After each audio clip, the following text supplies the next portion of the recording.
Hey everybody, it's Darren Burt. Welcome to another episode of HQ Behind the Scenes Live, where we go behind the scenes and we talk to some of the names, faces, whether it be a glass blower or a smoke shop owner or a vendor or someone else associated with the cannabis industry who's doing something we think you should know about. So over here on the side, Carrie Radistock, and she is the founder and CEO of Hippo Premium Packaging. So hi, Carrie, how are you today? Hey, Darren, how are you? I'm doing great. It's fun to be here with you. Yeah, I'm glad you were able to join us. Tell us a little bit about yourself and Hippo Premium Packaging. Do you package hippos or? Well, not quite. We really specialize in cannabis and CBD and hemp products. But I came from mainstream, where I have a commercial print technology and packaging background, and I did that for about 20. Well, I quit my job just 2 months shy of my 20-year anniversary to start Hippo Premium Packaging back in 2016. And I just really saw a need for this industry to elevate their packaging, because back then I walked into a dispensary and I was just like, oh, nobody's really packaging anything. There's just jars of weed and a couple of Ziploc bags with a label on it, and I'm like, oh no, this is not really packaging like I'm used to. And I realized that this market really could use some professional guidance. And so I was working for a Fortune 500 company, our Donnelly at the time, and that's one of the largest in North America. And we, I had 5 different guys walk into a shop in Vista, California, with a vape cartridge in a 6-week period, and they all needed packaging for this vape cartridge. And it was so shocking to me. I just said, we have got to do something to support this community. So in 2015, while I was really researching the industry, I went to MJ BizCon. That was 5 years ago. There were 5,000 people there. It was at the Rio in Vegas. And fast forward to 2019, there were 35,000 people at the convention center. So our industry has just blown up. Yes. And but I knew at the time when I walked in, Darren, that it was the right place for me. I just felt like, it was the right place for me. But I had a lot of learning to do and how to apply my knowledge to this cannabis industry and the CBD industry. So it has been a big learning curve for me and our team as we've navigated growing our business. So maybe a interesting question to ask you would be, coming from mainstream, is there a difference between packaging a mainstream product like a toothbrush? I don't know, something very mainstream to a cannabis product? Well, there is. And to be honest with you, Darren, when I first came into it, I thought to myself, I am going to bring best practices from mainstream, apply them to the cannabis industry, and, that'll be that. It's a no-brainer. But it is quite different. And the first thing that's different is most cannabis companies, at least when I first started, and it's still pretty much the case, are pretty small. And they start with very small quantities. And in packaging, small quantities aren't really your friend. And in order to be profitable and to get their ROI where it needs to be to run a profitable business, you've got to get your quantities up high, and you've got to be real careful about your expenditures. But some other differences is, like, take cannabis for industry, for example. It's got to be child resistant, tamper evident, protect the product, and then include all the regulations that change state by state. With a mainstream product, it's one SKU. You can go statewide. You can travel across state lines with your product. You can be a multi-state operator without having to have businesses, sub companies set up in each state. So there's so many variables.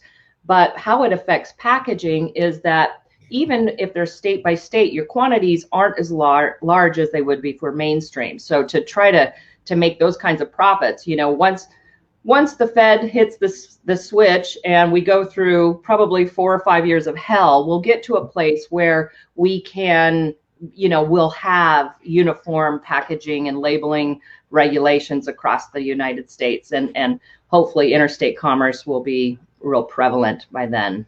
Now, you're talking cannabis as in the actual cannabis THC, cannabis that might come from a dispensary. How about for smoke shop products like that are legal, such as like a grinder or a pipe or something like that? Well, those types of products are definitely mainstream. You're able to package like a mainstream product, and as well as CBD and hemp products. They do not have that child-resistant category on them. But the thing is that a lot of smoke shops and things like that, they're a small business, and they're, again, unless they are have 500 stores across the United States, what kind of quantities are you going to order? There again is the problem, that short run packaging tends to be very expensive. So kind of limiting for a brand to, do it unless they're able to get we consider micro runs at like 500, 1,000 up to 5,000, and then very small runs are 5,000 to 25,000, and then medium sized runs are 25,000 and above. So, but a comfortable size run is at least 50,000, 100,000. That takes a lot of growing, time for a company to grow to get to those kinds of quantities. But again, if I'm a small product company and I'm just launching something, I'm just not going to put it in a plain brown wrapper either. That's a mistake, right? Well, and you bring up a really good point, Darren. I like to think of packaging as the physical expression of a brand, and I've been a real marketer and brand developer. We do brand development and creative work here at Hippo, because that was another thing that I felt that we needed to bring, was really high-end graphic design work, because the big guys are coming, and they're going to be entering this space, and we've got to, be able to stack up next to them on shelf and still inspire trust in that product and look good and inspire desire. That's what you're kind of trying to get to. And they've got multi-million-dollar budgets to do this.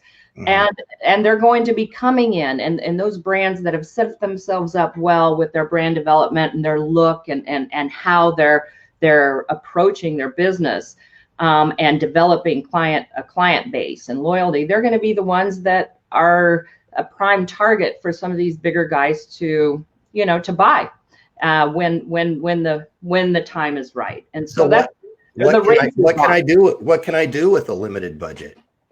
Well, and that's so part of the what problem. Can you do with my limited budget? That's a better question. So, what we have is, we've got to go with stock products. I think, there's a lot of things that you can do. For example, here's a brand that is just launched, and it's Wisdom Essentials. It's the one that I think we were introduced by. And they do such a beautiful job. They've got tinctures. Here we've got, they've got tinctures. Now, what is interesting about cannabis and CBD is there's so many ways to consume them. Can you see that? You can see all that. And then they've got, I'll finish showing you this adorable little shipper box, very cool, because it's an online thing. And then they've got gummies. But what I've just shown you for a brand launch is pretty complicated, because they have probably 4 or 5 different types of packaging. They've got flexible packaging, corrugated boxes, they've got folding cartons, they've got the containers, labels, all of this, and this type of container. So that's just one brand launch. So what you had asked me earlier, what's so different about mainstream to cannabis or CBD or some of these, there's a lot of ways that you can consume this product. And and a lot of people like to cover the gamut. And that makes it expensive, and and kind of prohibitive, but if you have a decent enough budget. So this was the launch, one. And what they did was a stock jar with a label. And that's mostly what people do if they're on a budget and they need to get it to market pretty quick. But now we're in development, so we're going to make this white pop much better. But we did a custom color of the container, and it doesn't cost any more just to do that custom container. And then it starts looking more premium at retail. We Really? can start bringing down the cost anymore? No, because we are going direct overseas. And they bought these in small quantities from a domestic supplier that had them in stock. These we're going to make, but we're making them at we call an MOQ, which is a minimum order quantity of 10,000 units. So we can do a custom color at 10,000, and it's actually cheaper than their original one, but it takes probably 2 or 3 months longer. So packaging is a bit of an evolution. You start with the simple, and then you improve on it as your quantities go up and as you're able to plan better and allow yourself the timelines needed for production. Now, what I know about Wisdom Essentials, correct me if I'm wrong, they're kind of going for a different demographic. They're going for an older, people like you and me, Darren. Yeah, there we go. Let me say it. But they're going for an older demographic that if you hold those products up again, those are they're colorful, they're eye-catching, but they're also very, what would you say?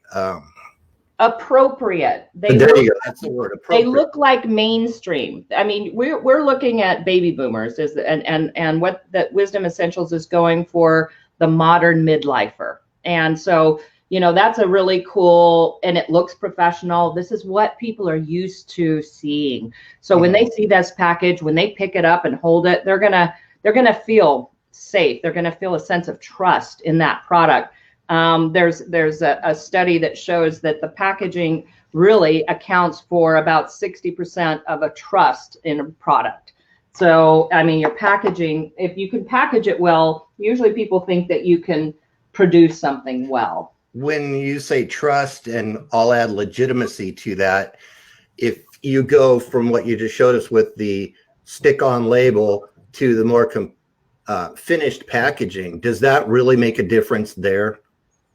Well, it does, and perception, obviously, over time. But when you're starting out, you need to start getting some sales behind you. It's important to be able to crawl, walk, run, and there are options out there. But basically, you're going to want to go with stock jars and maybe really try to differentiate yourself with maybe your folding cartons, like the boxes that you put them on. This particular company, most packaging is done on what we just call SBS board, which is just plain white paper. Yeah. And then we'll add treatments to it. Like we'll add finishes, spot UVs. Okay, here I've got something. I don't know. Can you see how that kind of shimmers? I don't know if you really see it. There's a spot of it that's a shimmer. We've got a metallic ink, but this is just plain box paper. And then you can go a little more high end and use, this is like a shimmer paper. I'm sure you're probably not able to see it, but printing on the inside, printing little messages. This is delighting the consumer, making people feel happy about their purchase. These are super cute. These are flower boxes, and this is a very high-end stock. So it's uncoated, and it's got a little bit of a texture. So when people pick it up, they're like, these guys went the extra mile. This is a little nicer than what I usually see out there. I was talking with one of our HQ magazine advertisers this morning about product development, and they have something that I think is very popular within the smoke shop industry is for packaging is a clear package, so that people can see what's inside, what they're going to buy without having to touch it, without having to have, somebody open up the box. I'm going to come right back. Okay. This And where's this?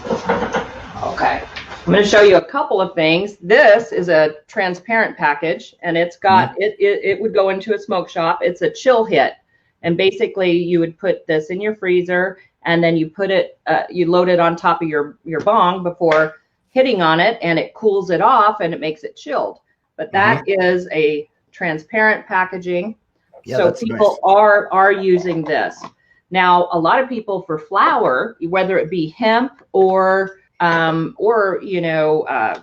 THC, they will use a flexible bag with a window, and that way they can show. This is probably one of the most common types of packaging for cannabis flower. That is a mid-range flower. Now, then you had talked about, speaking and designing for your demographic, which is really important. And I'm not sure if you can see this, but there is it's got the window in it, and it has got kind of a real illumination kind of pattern going on in the background. Yeah, I can see that. Yeah. So it looks like sparkles. So that's also for CBD gummies and things like that. You see a lot of those in the window packaging. Yeah, and for THC in California, you've got to be in opaque packaging. So most of our edibles are in opaque packaging, but you can take an opaque package and put a spot gloss on it. You can print on like foil sheets and then spare out the white and then let the foil shine through, so it looks like you've got a shimmery effect on it. You can just apply a lot of different techniques. So that brings up a good question. With all the different regulations from different states to different products, how do you manage that, especially on a budget where you can't have 15 different types of packaging? Yes, what I would recommend first from a brand perspective is start with what you're really good at, and start small and crawl, walk, run, but start with only 1 or 2 SKUs. If you're a cultivator, start with flour and pre-rolls, and high-end flour in jars and mid-shelf flowers in bags. And so, kind of know your lane and start small. But in terms of regulations, that's a tough one. Now we have an in-house compliance expert that helps us manage regulations state by state. That's a busy job. Yeah, it's a big job. And so, but we're doing just packaging and labeling regulations. There are some companies out there that, do all the other, Simplifia is one of them. And I think Philo is another. These are large regulation kind of helping type of companies. But for us, we just needed to add that layer just to help us get through the process, because we need to know when we're sitting down with a client, what are the regulations in that state? Do we need, opaque, like Colorado has opaque jars. They need all their product in opaque packaging, but most people want to show the flower, and they leave they want a clear jar with a window so that people can view the flower or their concentrates or that vape cart, because that color is really important. So do you just go back to the better safe than sorry and develop a packaging that's going to be more universal for now? Well, we have different categories because, we have to. We have to have clear packaging for California, except for edibles. And then, some of the other states like Colorado has opaque packaging. So you've got to kind of have, you've got to be able to provide all different types of packaging, both domestic and international, offshore, so that if people can plan, we can bring the cost down. And you've got to have them in every category, and whether it's clear or opaque, and we have high-end stuff and kind of more starter kind of stock items, for people who are, more of an everyday brand.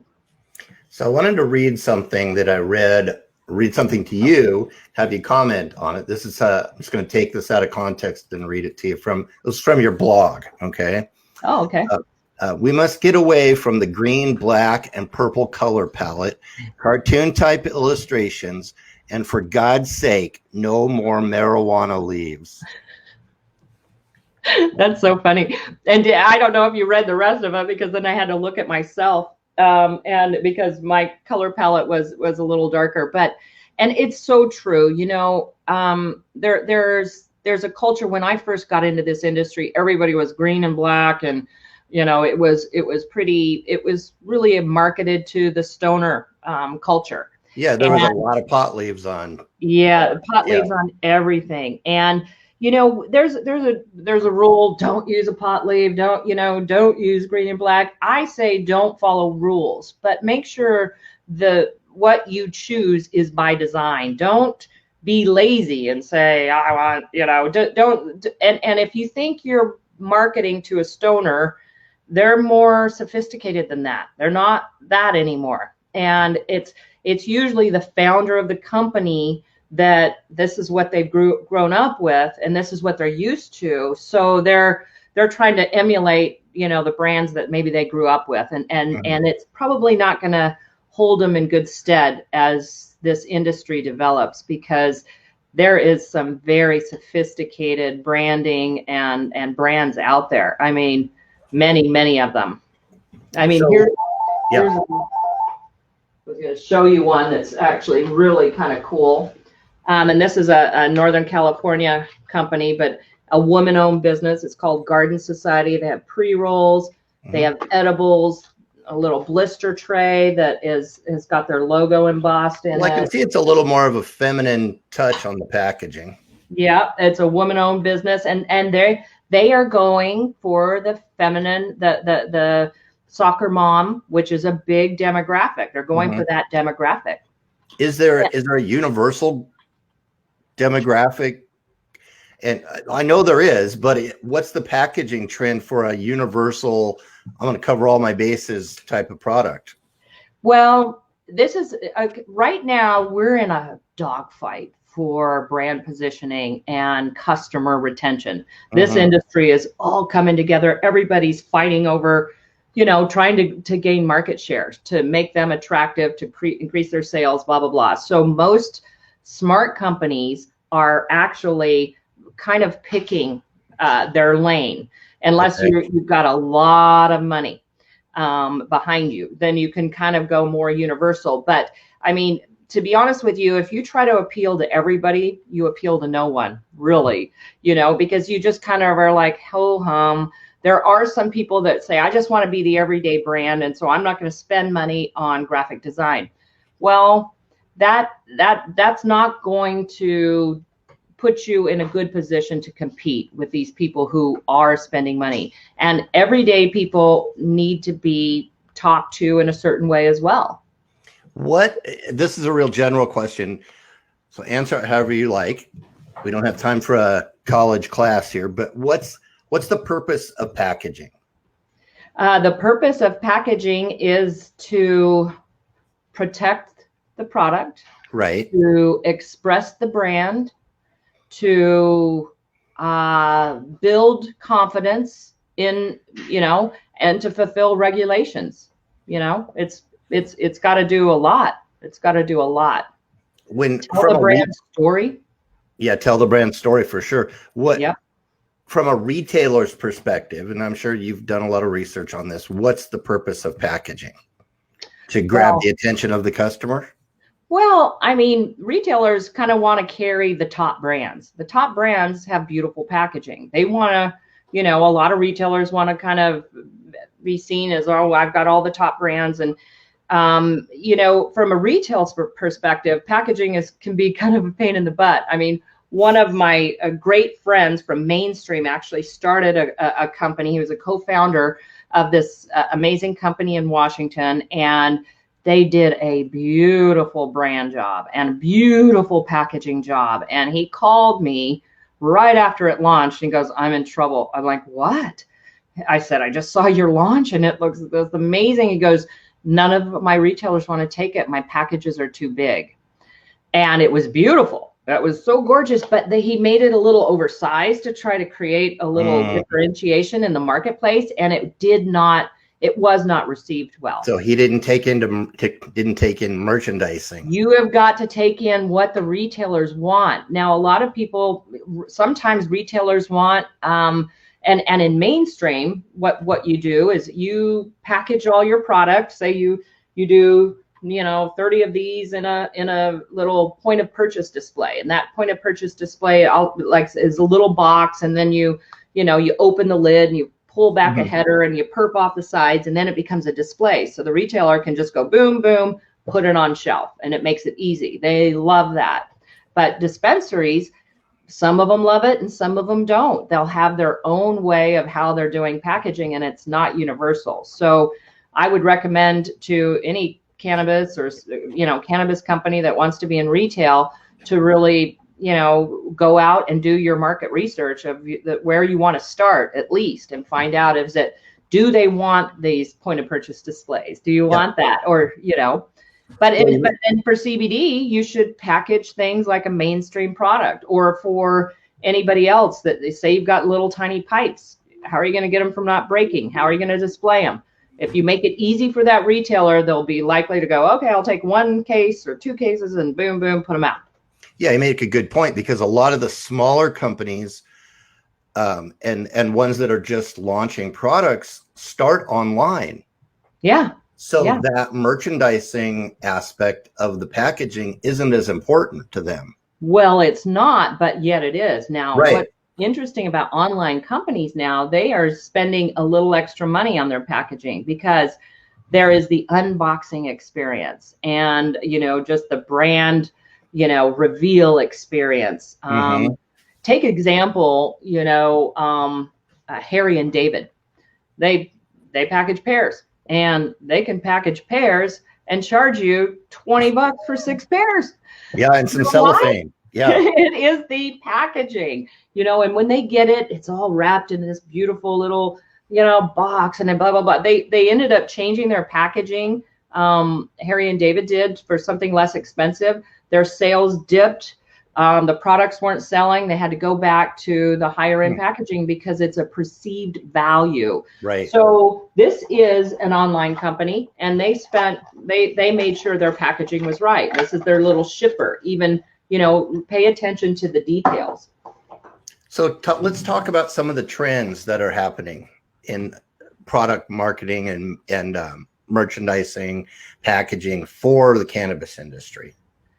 Well, people are, to be honest with you, just really pulling out the stops. So people are going up. I'm seeing more and more beautiful packaging as this industry develops. One, people are getting funded, so they have the budgets to create some special things. Maybe they have a few companies under them with some some successes, so they're able to fund these. And then they have more experience, and they're able to take 6 months in development or more to create a custom kind of package. But we're seeing it more because the industry is developing and it's growing, and it's able to support those kinds of programs.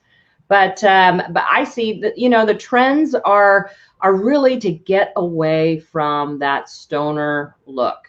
So a lot of really clean, open, contemporary, not too much, even white, or, a lot of clean space around logos and copy light. People are doing just something more sophisticated. The industry itself is becoming more sophisticated. Things that are going to transcend the trends. Yeah. And then they're pulling out the stops. They're using like foils and embossing and really clever brand development that really gets the customer excited. I'm really lucky. I got to judge the PAC Awards, and the PAC Awards is this international packaging convention that we won the first cannabis award a couple of years ago, and so they invited me to be a judge this year, and we just finished actually on Monday judging these. But I got to judge brands like Dove and Scott's Miracle Grow and some others. But there was a cannabis package in there that was so creative and so well done and so fun that it stuck with me for days. It was memorable. It was tongue in cheek. It was interesting. It had layers, So brands are providing, they're really trying to delight the consumer and to create that customer loyalty, because to be honest with you, we're probably going to see, we've had an explosion of brands, and that's going to taper off and it's going to go down. And, some of these brands will survive that, and everybody's doing their best just, to do that. But they're really adding layers. When you talk about the customer experience, how prevalent is AR with packaging right now? Whether it be a QR code or something else that, adds another element to the story. Yes, I love AR. As a matter of fact, I'm going to show you something. But I love augmented reality, and it's not as prevalent as it could be. But it's not as difficult as people think it is. People are using QR codes for maybe batch or strain information, but not as much for brand storytelling or customer engagement, which is a shame. But it's not unusual given where we are in the development of this industry. Right now, people are really trying to spend their money on the basics and get a foothold into the market. And anything other than that is, they don't have that extra budget to do that. But let me show you this. Okay, I'm going to show you. Okay, you can see my little iPhone, right? There's a Hippo app. We're on the app store. Okay, I'm gonna. Okay, so here we are. Okay. I'm gonna show you something. Hopefully it'll read. Okay, is it reading? Okay, I gotta turn the volume up. There we go. Oh, here we go. I'm trying to. All right. It shows me an augmented reality inside of that shape that you've pre-programmed in. Yeah, this is an invisible tag. And and what's interesting about augmented reality is that it can actually be put on packaging that's already out there in the market. Right, you could just be on the target for the phone could just be the logo. But there are some limitations around it. There's got to be enough contrast. There's got to be enough points. They've got to, there are some limitations. But it could be around a logo or an image or something like that. But it's a little difficult. But another problem with companies getting there is maybe they don't have that many video assets. So not only do they have to pay for this process, but then they've got to do some development. And you can just throw a piece of video on there and do that. And is that really your end goal? So then you've actually got to start from the beginning and say, what do I want out of this? What am I trying to get? Am I trying to increase sales? Am I trying to gather data so I can further communicate with these people? So you've got to have kind of some strategy behind a program like this before really implementing it well. I could see that being really effective. Just as an example, let's say I came out with a new rolling paper and I used that AR to have a little video about how to roll the perfect joint. Yeah, that would be, Or any product, how to better use this product so that the people in the store don't have to spend so much time on the customer education. Yes. Or even like if you're a makeup or something, how to do smoky eyes or how to do this. Or how to apply this particular palette, not any palette, but different things like that. Like you said, you mentioned the story, and that just adds more levels to that story. And it's what I show people this, and I'm sorry it didn't quite translate there well for you there, but and people go crazy and they all want it, but then it becomes so much only because of where we are in the development of this industry. As we develop, as we grow, I think you're going to see a lot more AR. What's another trend that you think people will see? Well, trends are, I think we're going to continue to see an explosion of brands, especially in CBD. Hemp has been huge. A lot of people are starting with CBD and hemp with plans to move into THC. when they can get licensing or whatever it is that or more funds or whatever. I think that you'll continue to see more of a shift towards mainstream packaging, to be honest with you. Right now, people are blowing out all the stops. They're doing everything that just to try to make everything look great. As we keep going, they're going to have to look at their budgets, have to figure out how to do things less expensively. They've got to start making money. This industry has got to start making money so that they can get financial backing and so that they are positioned well when the Fed hits the switch. They have got a good, solid bottom line. Right. Let's say, jumping around here a little bit, but let's say I have 5 products, similar products. They're sitting on the shelf right next to each other. What's your best tip for making my packaging stand out from the others? Engage the consumer. Do your homework. First off, figure out who your consumer is. Don't market to everybody. It's boring. No, you're not going to appeal to anybody, really, unless if everybody puts the pot leaf on there. Yeah. Well, and pot leaves are not necessarily a bad thing. Sure. I mean, this is a beautiful little pot leaf, but it's done well. It's got emboss on it. It's done with taste. It's done with forethought. Don't just slam a whole bunch of pot leaves and think, hey, I'm good. You gotta, I would say, hire the best graphic designer you can afford, because that's the foundation, is the look and the feel. A lot of people get their niece, go on Fiverr. I have people come to me with a logo and go, what do you think? And I'm like, I have to say, well, it's probably not gonna stand you in good stead. And I've had people, they'll come and say, okay, I'm gonna raise the money, I'm gonna do it right. And so, but all that takes time. But sometimes a logo will look fine and just we'll go, oh my God, well, the logo's okay, but the font doesn't work with it. Let's work on that. How important is the logo to the packaging? It's only one element of the packaging. The logo is the single icon of your brand. So it's going to be more than a logo. It's going to be how people remember you. But when you first have a logo, it's just the beginning. And it's just a logo until you build that whole brand story, that whole brand persona around you. So start with the best graphic designer. Know your target demographic. Produce products that you're really, really good at, especially to start. Minimize your SKUs, and have a really good marketing and brand strategy behind you. That's the foundation of the business. And then work your butt off. That's what you got to do.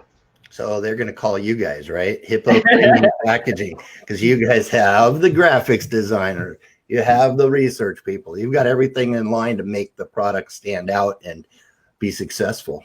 We do, and we have a lot of people. We just collaborated with some great marketing people that I've worked with on National Cannabis Industry Association Marketing and Advertising Committee. So for marketing, brand strategy, everything you might need, we can bring in the right people to help get you positioned. Okay, great. Well, I'm glad that you were able to be with us today. Thanks, Karen. I'd like to have you on again when another trend comes out. I'd like to have you come on and talk about it. Yeah, absolutely. I'd love to sit with you anytime at all. Hippo Premium Packaging, but the website is hippopackaging.com. That's it. We didn't want to torture people with too many words.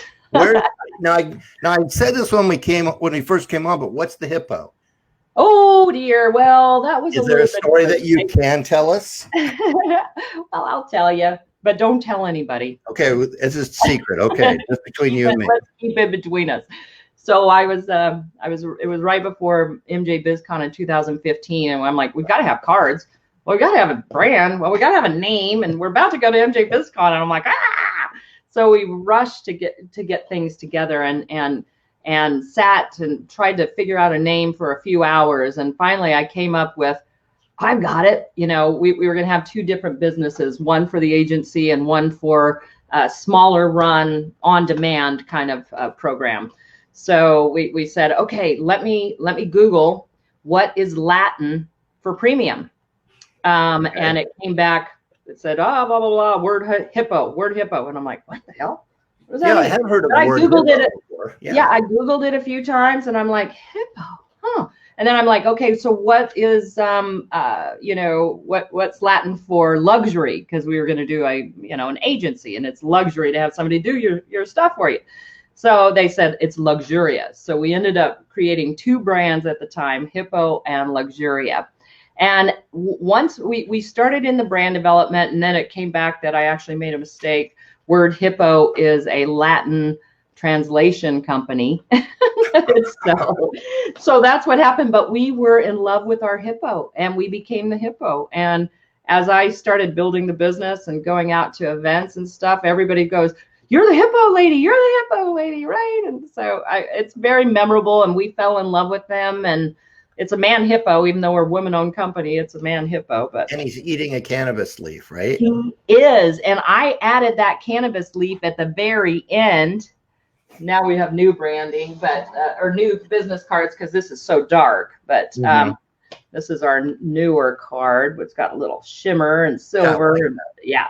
But that cannabis leaf, I added at the very end because I really wanted to make a statement that at the time I entered the industry, people were afraid to talk about it. They were afraid to say who they are and who they worked with. They hid the cannabis division. And I was like, no, I'm not going to. I'm coming into this industry, and I'm coming in with both feet. And so. Nice. Well, I wish you some continued success and all of your brands that you work with as well. Thank you, Darren. I really appreciate it. Thanks for having me on today. Okay, thanks a lot. HippoPackaging.com. That's where you're going to find Carrie. All right. Okay. Bye. Thanks, guys. We'll see you later. Thank you.